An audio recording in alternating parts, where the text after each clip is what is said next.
Vanakkam. Welcome to this course on classics in neuroscience. We have been looking at neural systems and the neural basis of behavior.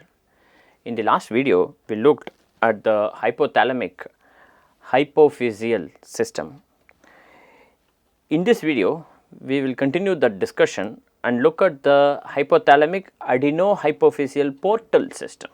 As we discussed, the anterior part of the pituitary gland had no connection with the hypothalamus, and the posterior part of the pituitary gland has connections with the hypothalamus. People performed various experiments where the pituitary gland was extirpated and grafted into various locations, and the reactions people were trying to identify, and they found that there were a whole bunch of bodily functions that this gland controlled or influenced. These included growth of body cells, salt balance, energy and growth by controlling thyroid, spermatogenesis, testosterone levels, menstrual cycle, pregnancy, a whole bunch of topics. While that is not a topic of discussion for us, because we are interested in the neuroscience part of this. So, here our focus will be restricted to the mechanisms by which the brain controls the pituitary gland. With that, we restrict our attention. The question is, how does the brain control the pituitary gland? How does the brain control this gland?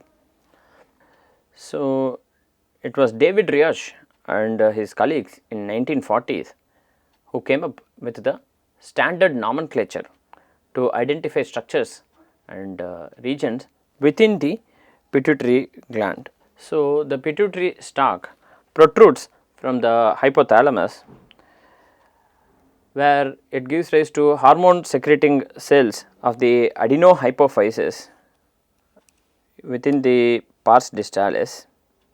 So, this is the pars distalis, which is here, and the hormone secreting endings of the neurohypophyses within the infundibular process of the pituitary gland.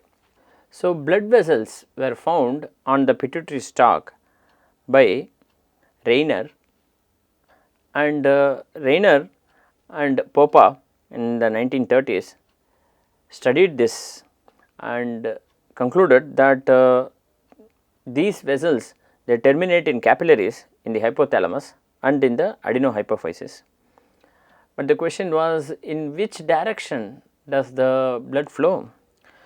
Popa suggested that blood flows from the pituitary gland to the hypothalamus, whereas other researchers like George Wislocki suggested that blood flows from the hypothalamus to the pituitary.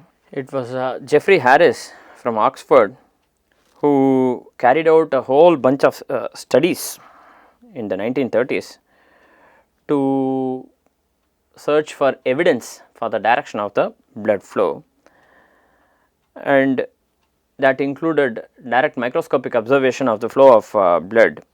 This established the concept of hypothalamic-hypophyseal portal system and essentially suggested that the hypothalamus can regulate anterior pituitary function. Because of his contribution to this field, Jeffrey Harris came to be known as the father of neuroendocrinology. With this, we come to the end of this video. In this video, we looked at the hypothalamic-adenohypophyseal portal system. Thank you for your attention.